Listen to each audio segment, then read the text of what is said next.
Баршаңызға сәлем достар. Менің YouTube каналыма қош келдіңіздер. Бүгін сіздермен бауырдан жасалынған торттың рецептісімен бөлісетін боламын. Алдын ала бізге қажетті болатын зат бұл бауыр. Бауырдың ең бірінші жасайтын тірлігіміз сыртындағы пердесін алып тастауымыз керек болады. Мен сыртында пердесін алып, осылай майдалап турап алдым. Достар, менің YouTube каналыма әлі жазылмаған болсаңыз, жазылуды ұмытпаңыз. Комментарий жазып, лайк басуды ұмытпаңыз. Бауырды ыдысқа салып алдым. Енді бізге қажетті болатыны 2 стакан сүт, 2 дана жұмыртқа, сұйық май, 5 ас қасық ұн, қара бұрыш, тұз қажет болады. Енді бірінші стакан сүтімізді құйып аламыз. Осылай блендермен еземіз. Сіздерде блендер болмаса, мясорубкадан шығарсаңыздар да болады.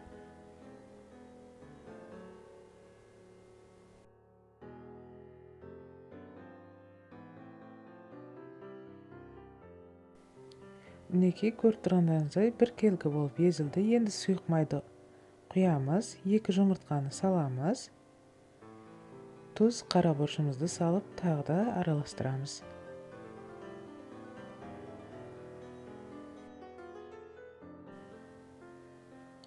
Енді ұнның жартысын саламыз.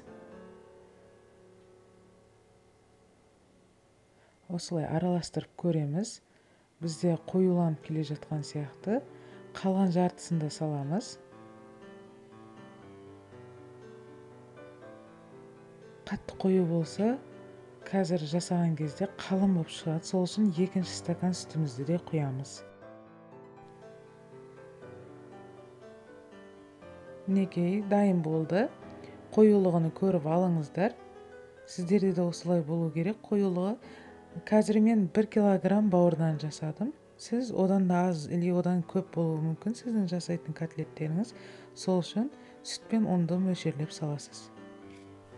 Сковородкамызды отқа қойып, түбіне май жағамыз. Сосын бір шөміштен қойып пісіріп аламыз. Алды-артын 3-4 минутта пісіріп аламыз. Әр блинчикті пісірерден алдын сковородкамызға май жағамыз.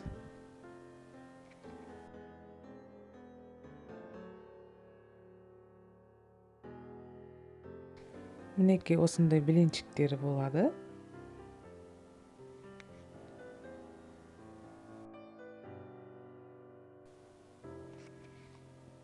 Блинчиктеріміз дайын болды. Енді бізге қажетті болатын заттар 5-6 дана сарымсақ, туралған аскөк және майонез.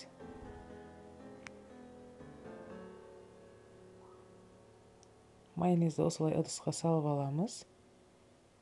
Сарымсақты қырғыштан өткізіп аламыз.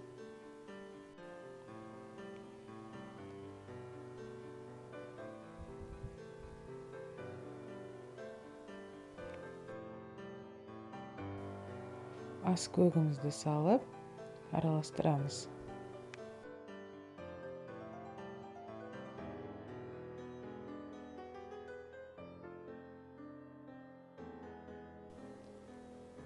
Енді тарелкаға блинчигімізді салып, арасына майонез жағамыз. 5-6 қабаттан тұратын торт болады. Кесіп, холодный ассортимен қойсаңыздар да болады, өзін жесеңіздер де болады. Мінекей, біздің бауырдан жасалынған тортымыз дайын болды. Осылай 3 бұрышты қып кесіп, тарелкаға қойсаңыздар, әдемілеп берсеңіздер болады. Астарыңыз дәмді болсын.